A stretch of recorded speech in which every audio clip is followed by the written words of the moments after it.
I came home early that day, and my neighbor, he was in his yard, violently pulling the cord on his lawnmower, over and over again, face red, veins popping, cursing like his life depended on it.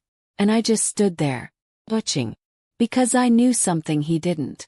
That mower was never going to start again. If you've ever had someone disrespect you, steal from you, and think they'll never get caught, then hit that like button, subscribe, because this is one of those rare moments where karma doesn't just knock. It kicks the door in. A few years ago, I had this neighbor, and when I say neighbor, I mean the kind of person that makes you double-check your doors at night. Loud, rude, always up to something. The type of guy who walks like he owns everything, including things that aren't his. First, it was small things, weird things, like tools being slightly out of place, a rake not where I left it. Nothing big enough to prove anything, but enough to make you feel like something wasn't right. Then I noticed something strange. My gas can, 5 gallons.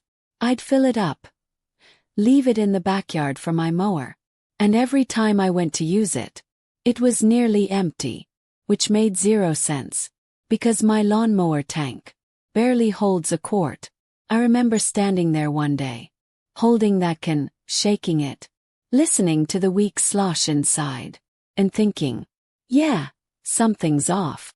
Now this was before security cameras were everywhere, so I had to get creative. I set up my old laptop, positioned it facing the backyard window, installed some basic motion detection software, and left the house like normal. But this time, I was waiting, watching, and sure enough, not even 5 minutes after I left, there he was, walking into my backyard, like he belonged there.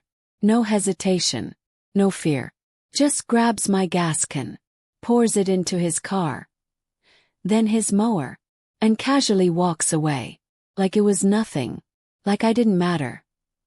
And that's the thing about being disrespected like that. It's not just about what they take, it's about how easily they take it.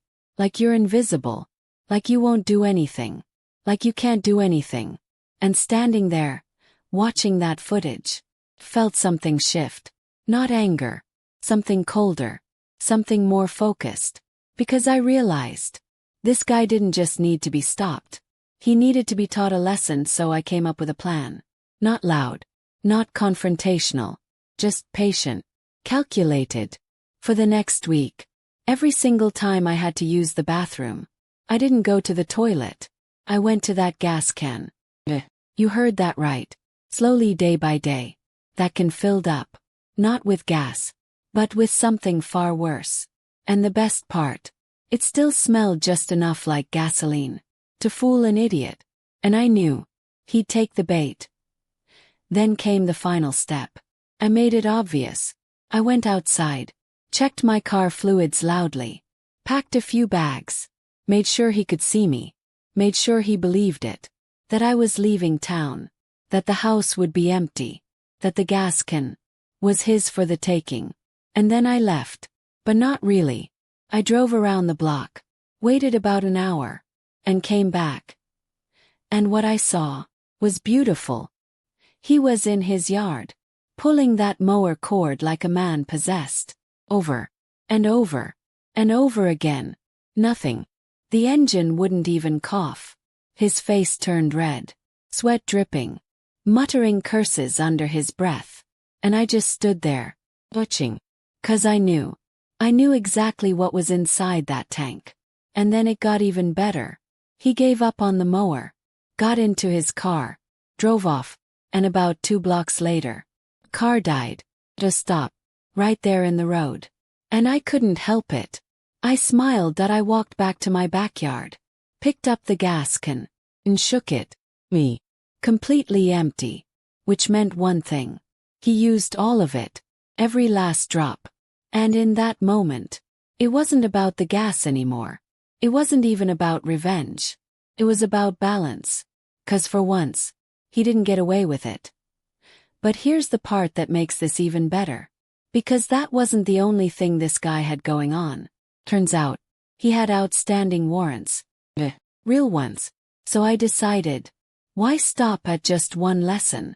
I signed him up for a sheriff's ride-along program. In his name. And let's just say, that didn't end well for him either. Smirking face. Sometimes revenge isn't about confrontation. It's not about yelling or fighting. Sometimes, it's about letting people destroy themselves with the very thing they tried to take from you. That if this story made you smile, hit that like button. And tell me in the comments, what's the smartest revenge you've ever seen? And of course, subscribe. 'Cause here, karma doesn't forget. Fire.